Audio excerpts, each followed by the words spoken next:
السلام علیکم ورحمۃ اللہ وبرکاتہ۔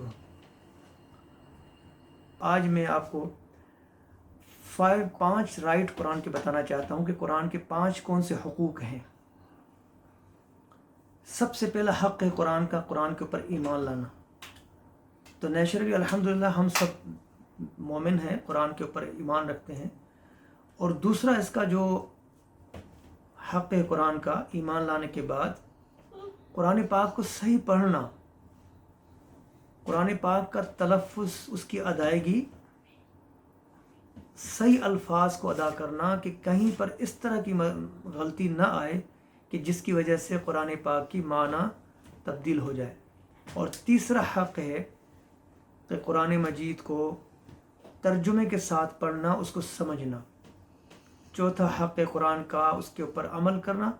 اور 5واں حق ہے کہ قرآن پاک کو جب آپ نے سمجھا، اس کو سیکھا، تو پھر دوسروں کو اس کی تعلیم دینا۔ یہ 5 بنیادی قرآن کے حق ہیں، حقوق ہیں۔